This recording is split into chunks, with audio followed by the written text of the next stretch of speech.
Eu acho que quando a gente opta por ser artista, né? Todos nós três aqui sabemos, e eu acho que quem está ouvindo e que tem curiosidade disso, sabe que a gente opta por uma vida que é um pouco missionária. Você sabe que você não vai tirar daquilo grande coisa material, mas que você vai ter uma realização muito grande nesse diálogo e nas coisas de cidadania que a gente estava falando. Mas acontece que as políticas públicas no país nunca foram voltadas para a questão da arte. Nós temos um país que foi colonizado, um país que foi colonizado por uma colonização de expropriação, de sempre o que interessa aqui é você pôr a mão na cumbuca e levar embora. Então, isso culturalmente pegou a nossa formação, né? E aí não se pensa em coisas que são estruturadas para continuidade. Em alguns momentos a gente consegue construir isso.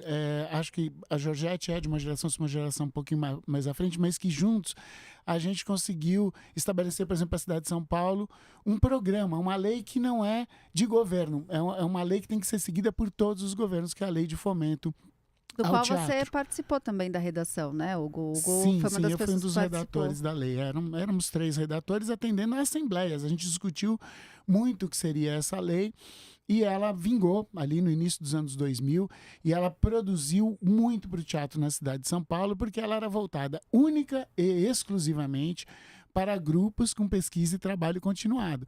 Para que se desse continuidade em trabalhos, isso proporcionou muitos grupos avançarem nas suas pesquisas, a terem sedes onde se apresentaram e cumprir um dever que deveria ser, por exemplo, do município, em ter muitos espaços culturais. Quando esse recurso vai para os grupos acabam criando espaços, que são espaços privados, mas coletivos, e voltados a atender a população. Portanto, é uma maneira de lidar com recurso público, de atender aquilo que o poder público não dá conta. Mas, enfim, só para clarear um pouquinho a mente e iluminar um pouquinho o que significa é que, depois de muitos anos, 20 anos, obviamente, esse projeto ele ficou estreito para o total da produção.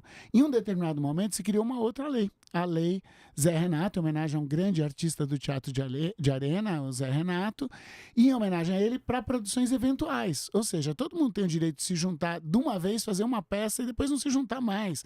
Um produtor independente quer fazer uma peça, pega um texto de um autor, um diretor, junta um grupo e faz. Então, existe também essa outra lei do Zé Renato. Só que no jogo de manipulação política, para poder dizer que o fomento é muito recurso e na verdade é pouco, para o tanto de teatro de grupo que tem na cidade, deveria ser ampliado como recurso, porque aí todo secretário de cultura é obrigado a cumprir. Eu fui secretário de cultura durante a pandemia e eu cumpri, porque é importante você cumprir a lei.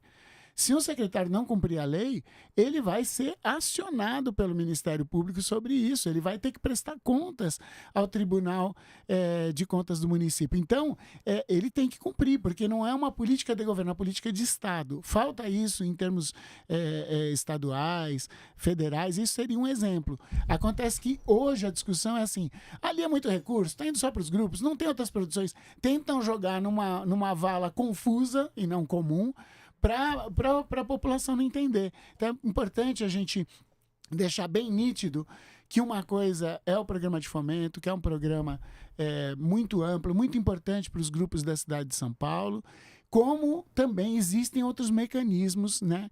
Agora, esses mecanismos acontece que, assim como o mecanismo de incentivo fiscal, e um dia a gente fala com mais tempo sobre isso, todos eles acabaram tornando a nossa sobrevivência fora do valor do ingresso.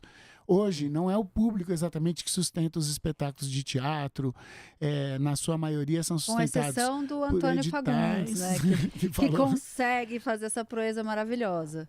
Mas o valor do ingresso foi caindo o valor em relação ao que é feito, cada vez mais barato, a população tem que ter direito a um acesso maior e cada vez mais barato, mas precisa isso ter subsídio estatal.